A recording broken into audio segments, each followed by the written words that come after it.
Vamos ler em 1 Reis 18, 36 e 37.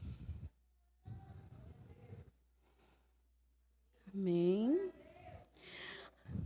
Certo. Diz assim: à hora do sacrifício, o profeta Elias colocou-se à frente do altar e orou: ó Senhor, Deus de Abraão, de Isaque e de Israel, que hoje fique conhecido que tu és Deus em Israel, e que sou o teu servo, e que fiz todas essas coisas por ordem tua. Responde-me, ó Senhor, responde-me, para que esse povo saiba que tu, ó Senhor, és Deus, e que fazes o coração deles voltar para ti. Amém? Mas vamos dar uma pausa aqui, né? Hoje vai ser assim, a gente vai falar, dar uma pausa, rebobinar um pouquinho, aí a gente volta. Irmãos, o que é orar? É tão simples, né? Parece tão simples.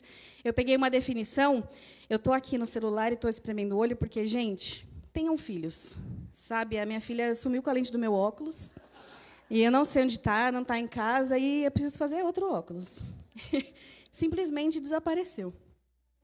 Orar é um ato religioso que tem como objetivo ativar uma ligação, uma conversa com Deus, assim dando-nos a oportunidade de agradecer, manifestar nossos desejos e reconhecer as nossas falhas. Assim fica bem explicadinho, né? Então, é um diálogo, você pode manifestar os seus desejos, reconhecer suas falhas, simplesmente conversar. Igual a gente conversa com a nossa família, com os nossos amigos, com Deus também é assim, ou deveria ser assim, né? Nós precisamos ter uma vida de oração. O que nós vamos focar aqui é: tenha uma vida de oração. Ore com fé. Será que nós temos orado com fé? De que Deus pode fazer? De que Deus pode fazer o que Ele prometeu? Ou será que nossa oração tem sido vazia diante do Senhor? Ore com perseverança e fervor. Não só por você, mas por outras pessoas também, né?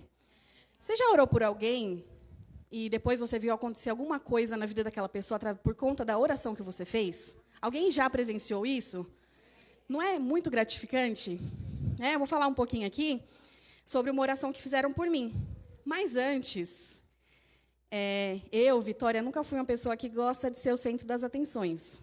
Nem na escola, em lugar nenhum. Tipo assim, sabe aquela pessoa assim? Ah, quem quer ser representante de sala? Quem quer ser isso aqui? Não, gente, eu nunca fui. Professor, quem sabe isso, isso, isso? Eu podia saber, tipo assim, ter a certeza. Eu ficava na minha. Podia ter uma dúvida, eu morria com a dúvida, mas eu não levantava minha mão. Seminário era porque era obrigado a falar. A gente ia lá na frente, né? Porque seminário é assim, seu grupo apresenta, o professor te avalia e os outros grupos te julgam, né? Seus colegas vão julgar tudo que você está fazendo. Então, eu nunca fui essa pessoa. Nunca gostei. Por quê? Porque eu sempre fiquei vermelha na frente dos outros. Isso, para mim, desde pequena. Sempre. Isso era uma coisa que, para mim, era inadmissível.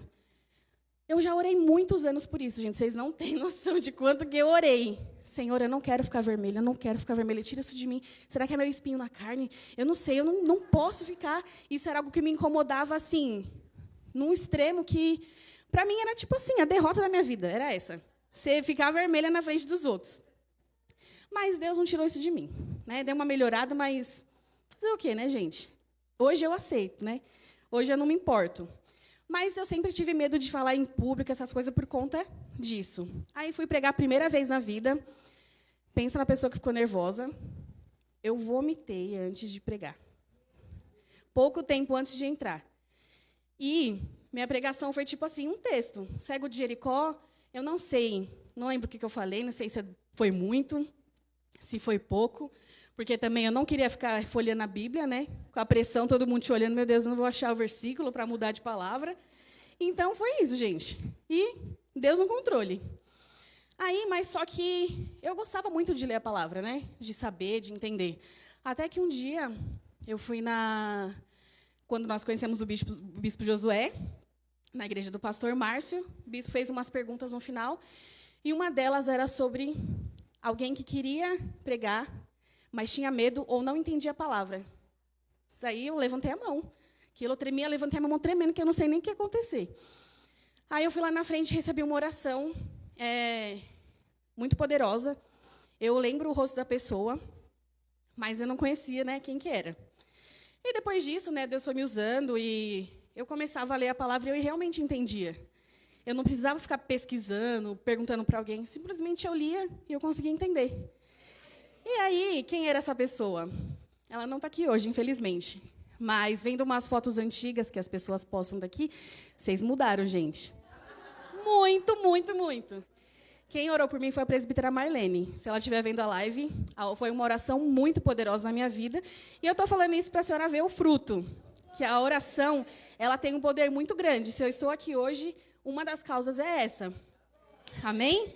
Então, nós temos que orar com perseverança para a gente ver os frutos em nossa vida e na vida do nosso irmão também. Amém?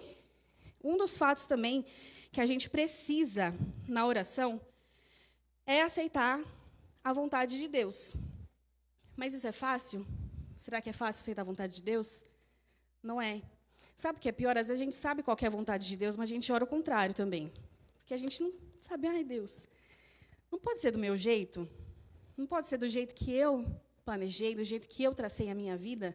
Não, não pode. Às vezes sim, mas normalmente, né, a gente não vai estar sempre ali em conexão com a vontade de Deus. Por quê? A nossa visão é muito limitada. Mas o Senhor, Ele vê lá na frente. Às vezes você pode pedir uma coisa hoje, orar por algo hoje, mas Deus fala, não, porque lá na frente eu sei o que vai acontecer. Eu sei, eu estou no controle. Então, a gente precisa confiar, aceitar a vontade do Senhor. Amém? Vamos voltar ao profeta Elias. Vamos lá. Gente, eu escolhi Elias, depois eu fiquei assim, por quê? Difícil. Meu Deus, como é difícil. Mas como eu fui ministrada essas semanas. Eu e Deus, como fui ministrada. Quem era Elias? Vocês já ouviram falar sobre Elias na Bíblia? Acho que a maioria sim, né? Elias era um profeta renomado do Antigo Testamento. Ele era temente, obediente a Deus, né? Fiel. Ele transmitia a palavra do Senhor com ousadia. Esse é um dos pontos que mais chama a atenção de Elias. Ele era ousado na presença do Senhor. Ele orava com fé, ele perseverava. Vinha as dificuldades, mas ele era ousado. Vamos ler lá em Tiago 5, 16 até o 18. Diz assim: portanto, confessem os seus pecados uns aos outros e orem uns pelos outros para serem curados. A oração de um justo é poderosa e eficaz. Elias era humano como nós. Ele orou fervorosamente para que não chovesse, e não choveu sobre a terra durante 3 anos e meio. Orou outra vez, e os céus enviaram chuva, e a terra produziu seus frutos. Amém? Quero destacar aqui, irmãos, uma frase. A oração de um justo é poderosa e eficaz. Qual que é o ponto-chave? A oração de um justo é poderosa e eficaz. Nós temos sido justos diante do Senhor? Como está a nossa vida? O que nós temos feito para chamar a atenção de Deus? Hoje, o que você fez hoje para chamar a atenção de Deus? Para Deus olhar para você e falar, Ele é um servo justo, eu vou fazer conforme Ele está me pedindo. Né? Então, nós temos que refletir. E eu quero deixar outra passagem aqui também, 1 Reis 17, do 20 ao 24. Então clamou ao Senhor, ó Senhor meu Deus, trouxeste também desgraça sobre essa viúva com quem estou hospedado, fazendo morrer o seu filho? Então ele se deitou sobre o menino 3 vezes e clamou ao Senhor, ó Senhor meu Deus, faze voltar a vida a esse menino. O Senhor ouviu o clamor de Elias, e a vida voltou ao menino, e ele viveu. Então Elias levou o menino para baixo, entregou-o à mãe e disse, veja, seu filho está vivo. Então a mulher disse a Elias, agora sei que tu és um homem de Deus, e que a palavra do Senhor vinda da tua boca é verdade. A frase-chave desse versículo, agora sei que tu és um servo de Deus, né, um homem de Deus. Você entende a importância de nós sermos servos do Senhor? De alguém chegar para você e falar como essa viúva falou para Elias, agora eu sei que você é um servo de Deus, porque a sua oração foi atendida. Imagina o desespero dessa mãe. Gente, é difícil a gente imaginar, que até dói, né? Mas agora, sendo mãe, a gente entende mais. Mas imagina o desespero. E Elias orou, e o menino voltou a ter vida. E ela reconheceu que ele era servo de Deus, pela oração que ele fez. Amém? A oração de um justo, já falei, né? Um minutinho, gente. Certo. Orar é um exercício diário. Não tem como, gente. Quem come todo dia aqui? Acho que todo mundo come todo dia. Quem ora todos os dias? Isso que nós precisamos. O nosso corpo precisa de alimento, mas o nosso espírito também. Orar é um exercício diário. Pode ser que nós tenhamos dificuldade, sim, de orar, porque, às vezes, a nossa carne tem roubado o espaço do espírito. Nós estamos tão fracos que a gente não tem força, não tem o ânimo por dentro, não tem fôlego. Mas é um exercício. Assim como você começa na academia, no primeiro dia, você vai, pode ser que você fique empolgado no primeiro dia, que é o primeiro dia. Aí, no segundo, acho que eu não vou. Estou cansada. Não estou falando nem de mim, gente, que eu nem faço academia, porque eu já nem chego, eu já desisti faz tempo. Mas é um exercício diário. Conforme você vai indo, quando eu treinava, eu já fui uma pessoa que treinava às 6 horas da manhã, tá? Se vocês não sabem, eu já era a pessoa que acordava, treinava às 6 horas da manhã, ia trabalhar às 8 horas. Não sei como, mas eu era. E foi um treinamento, dia após dia, alguém pegando no meu pé. E a gente ia ali, né? Obrigada, mas depois a gente acostuma. E a oração é assim. É aos pouquinhos, você ora 2 minutos, ora 5, ora 10. Quando vê, 1 hora no relógio de oração. Nós temos que exercitar. Não sei se vocês têm alguma loucura assim com Deus, né? Eu sou meia doidinha assim. Mas o Mateus vai passar brevemente nessa parte que eu vou falar, mas não é mal, não. Não dá, né, gente? A gente é casado. Primeiro, eu sempre tive o costume assim de orar de manhã, de apresentar para Deus no meu dia, tudo, tal. E, às vezes, do nada, assim, eu estava passando um pano, preciso ajoelhar para orar. Do nada, gente, simplesmente eu tinha que parar. Às vezes não tinha motivo, mas simplesmente sentia no meu coração, eu tinha que parar. Aí, quando a gente casou, né? Aí eu fiz, perto da hora do Mateus chegar, aí eu falei, meu Deus, agora, se ele chegar e me ver ajoelhado no meio da casa, ele vai achar que eu sou louca. Ajoelhado no meio da cozinha, ele vai olhar e falar, o que é isso? Mas era assim. Eu sentia, simplesmente ajoelhava e orava. Isso até hoje, gente, acontece e é do nada, não sei porquê, mas esse é o meu jeito. Mas assim a gente vai seguindo. Então, nós precisamos de uma vida de oração. E é um exercício diário, né? Elias tinha uma vida com Deus. Coloquei em maiúsculo, vida. Ele não simplesmente orava 5 minutos e ficava 3 anos sem orar. Era a vida dele. Era algo constante, era algo diário. Vocês conseguem entender do que nós precisamos? É disso, de uma vida de oração, e não de um momento. O segredo é esse. A oração é nossa aliada nas guerras do dia a dia. Amém? Eu, quando criança, todo mundo viu o podcast, eu acho, e viu a história dos meus pais, né? Uma breve história, porque tem muita coisa. Mas, quando era criança, era aquele caos, né? E eu orava pela conversão dos meus pais. Orava todo dia. Sempre que ele chegava e brigava, eu ficava, ai, meu Deus, por favor, que meus pais vão para a igreja. Porque, na minha cabeça, eles irem para a igreja era o que resolveria. Não sei como eu sabia disso, né? Na verdade, a gente não ia para a igreja. Eu ia porque minha tia me trazia, inclusive, fatos desconhecidos. A igreja era aqui que eu vinha. Eu tinha 5 anos de idade, era outro ministério, mas era esse templo. Tenho testemunha aqui. Testemunha de uma menininha que ficava comigo quando a gente tinha 5 anos na escolinha. E a Nayara, ela sabe do que eu estou falando. Conheço a Nayara desde essa época. E eu vejo as meninas que vêm com a pastora Neide, que os pais não vêm, né, as sobrinhas dela, e eu só lembro de mim e da minha tia, que ela me trazia todo domingo. E era muito legal vir para a igreja. Então, o contato que eu tinha com Deus, com a igreja, era através da minha tia. Então, eu orava porque eu queria que meus pais viessem para a igreja também, porque eu achava uma coisa incrível. Falei, nossa, porque eu via as meninas com os pais, né? Os pais pastores, as meninas sabiam a Bíblia, nossa, sabia a ordem de tudo, crianças. Falei, gente, meus pais poderiam tentar isso aí, né? Então, eu orei.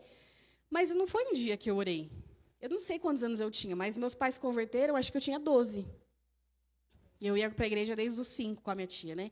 Eu acho que foram alguns anos de oração, né? Então, vamos lá. Onde que eu parei, gente? Me perdi agora. Nossa aliada, nananã. A oração é nossa aliada, certo. Acho que eu já coloquei para a gente voltar ao Elias, né?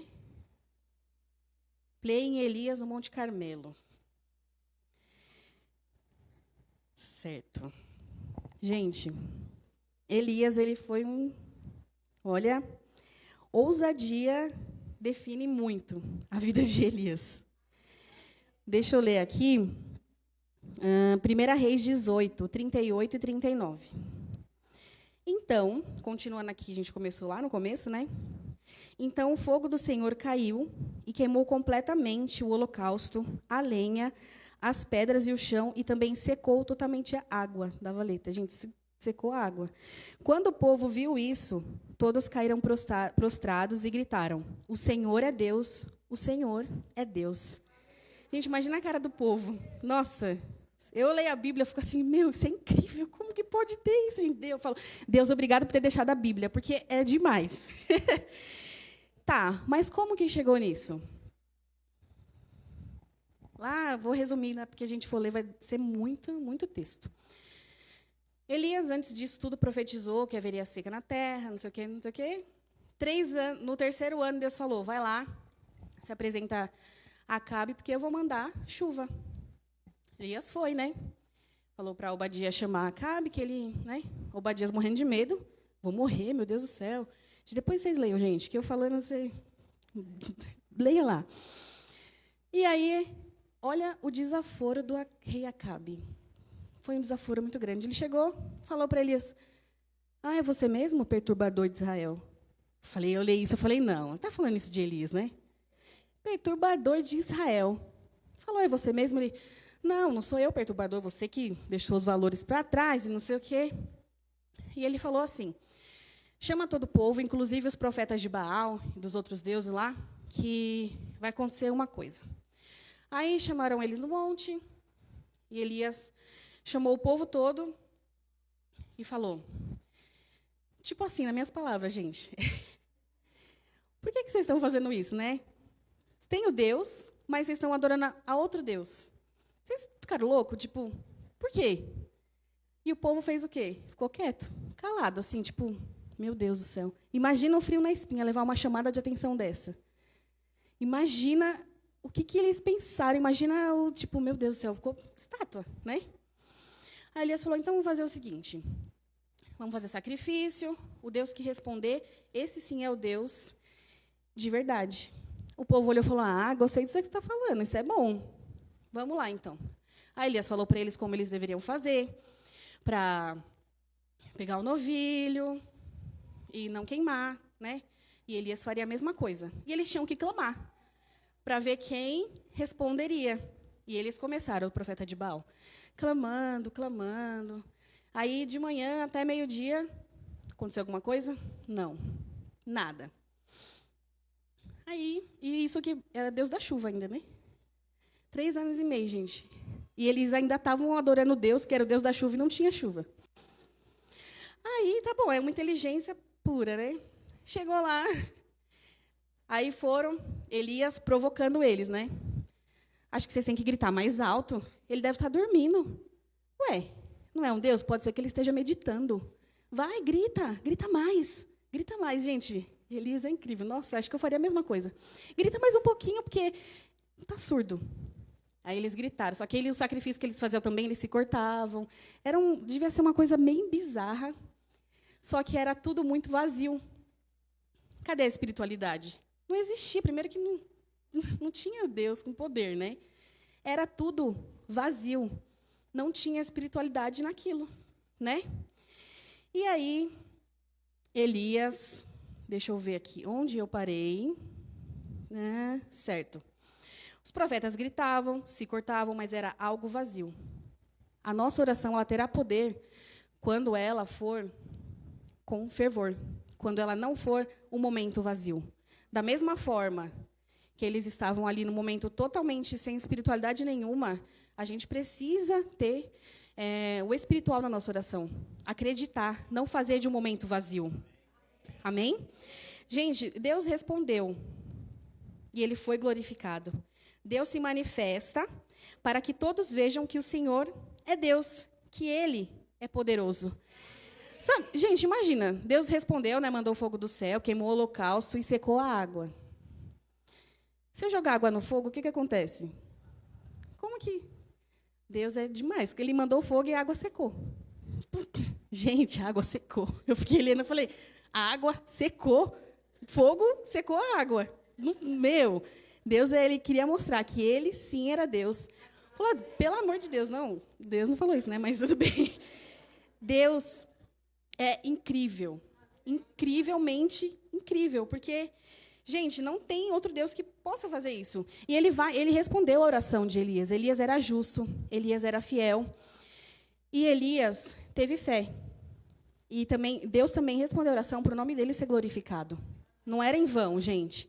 E aí depois Elias matou os profetas, né? E todo mundo viu que Deus é Deus. Beleza. Deus responde, é glorificado. Nós temos que crer, né? Que o Senhor é poderoso. E o que nós não podemos fazer, Deus pode. Amém? Ah, Vitória, então Elias era de ferro, era o super-homem.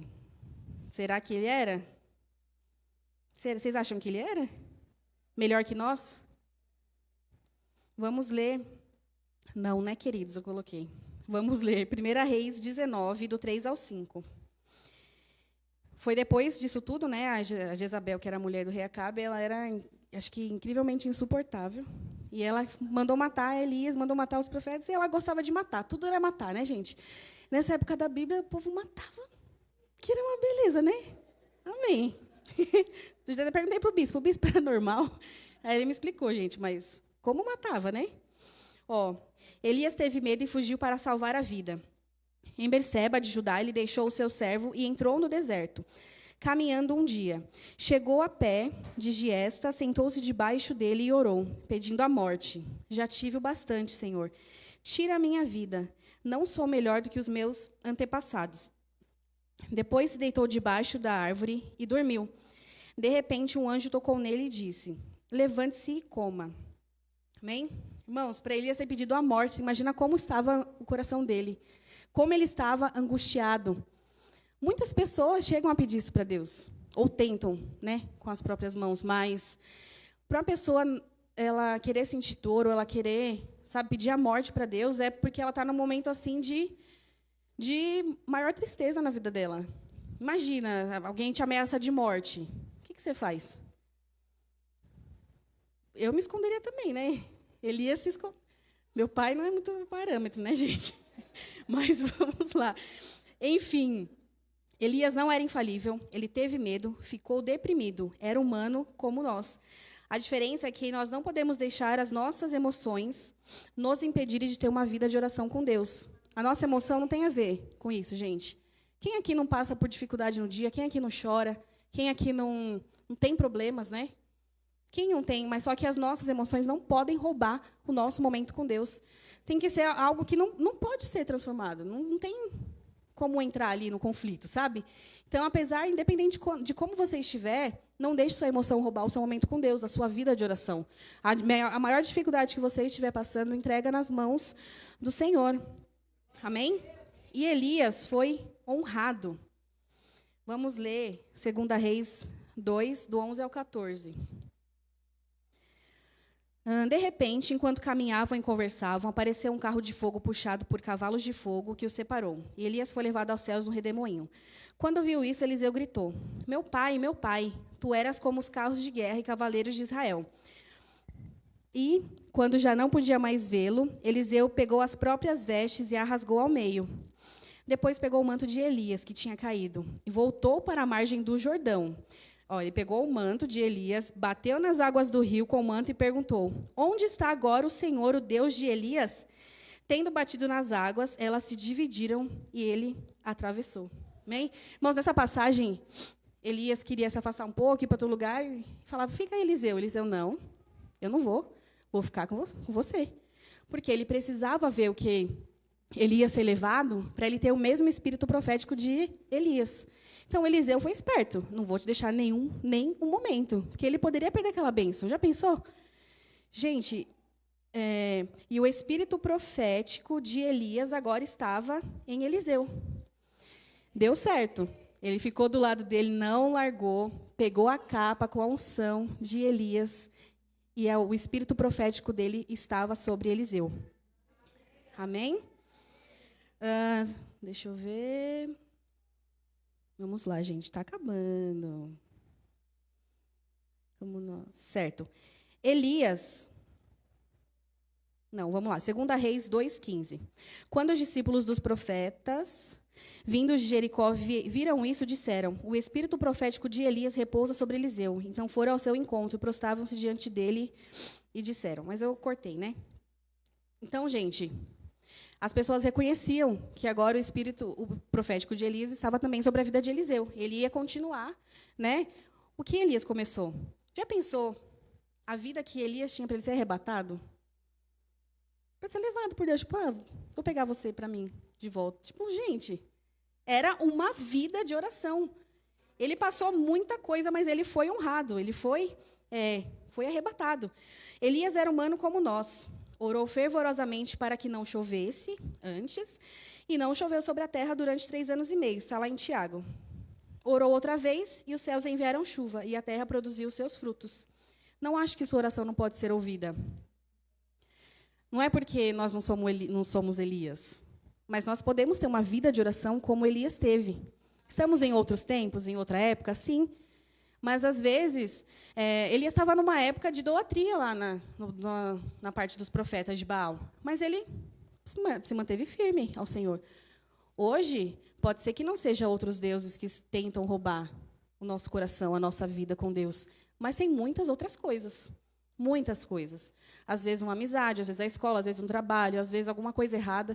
Mas sempre tem algo querendo nos tirar do foco, querendo a adoração do nosso coração, que deve ser prestada somente a Deus.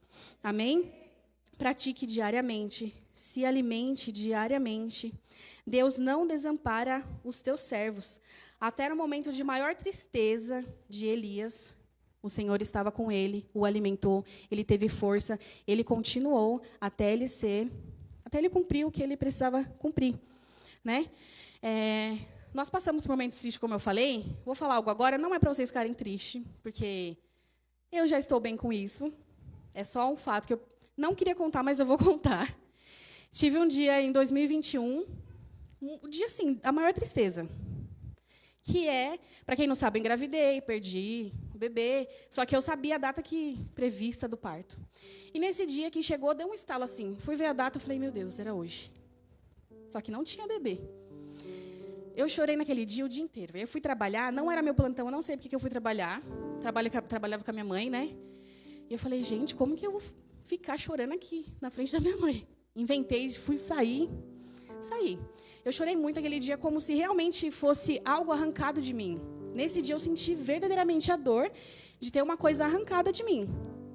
Eu chorei o dia inteiro que Deus deu, gente. O dia inteiro. Tipo assim, a lágrima só vinha, sabe? Isso foi dia 15 de novembro de 2021. Mas nem momento eu briguei com Deus nessa parte. Não briguei. Simplesmente eu orava da mesma forma. Eu sabia que... Eu estava ciente que poderia acontecer de novo, poderia não acontecer, poderia demorar. Mas um mês depois, eu descobri que estava grávida de novo. Dessa vez, a gravidez estava dando tudo certo do começo. E hoje a Annalise está aí. Porque eu não desisti, eu orei muito por isso. Tive um dia de muita tristeza, mas um mês depois o Senhor trouxe a alegria para a minha vida. E eu tive a certeza de que era a resposta de Deus, de que era algo que eu teria que passar. Eu teria que passar, e confesso que no começo dessa outra gravidez, nem sei porque eu estou falando isso, eu sabia que tinha uma coisa que ia passar comigo. Tipo assim, era como se Deus estivesse me avisando, mas eu não quisesse aceitar, porque é difícil. Mas eu sabia. Essa é a verdade. Desde o começo eu sabia, mas aconteceu, já passou, Deus curou. E a Annalise está aí hoje, bagunçando bastante, com muita energia, mas você não pode desistir de orar. Por mais que você ore por anos, muitos anos, mas uma hora vai chegar Se você for um servo justo, for um servo fiel, temente ao Senhor, ter uma vida de oração, o Senhor vai te recompensar. Ele não tem prazer em que a gente fique sofrendo, né? Então, ore, persevere. Amém? Então, esse mês inteiro foi Ensina-nos a orar. A primeira hashtag foi E aí, aprendeu? Aprendeu? Aprendeu? E a segunda hashtag, Seja igual Eliseu. Pega a capa. Que Deus tem vitória para a nossa vida, amém? Vamos nos colocar de pé para orar.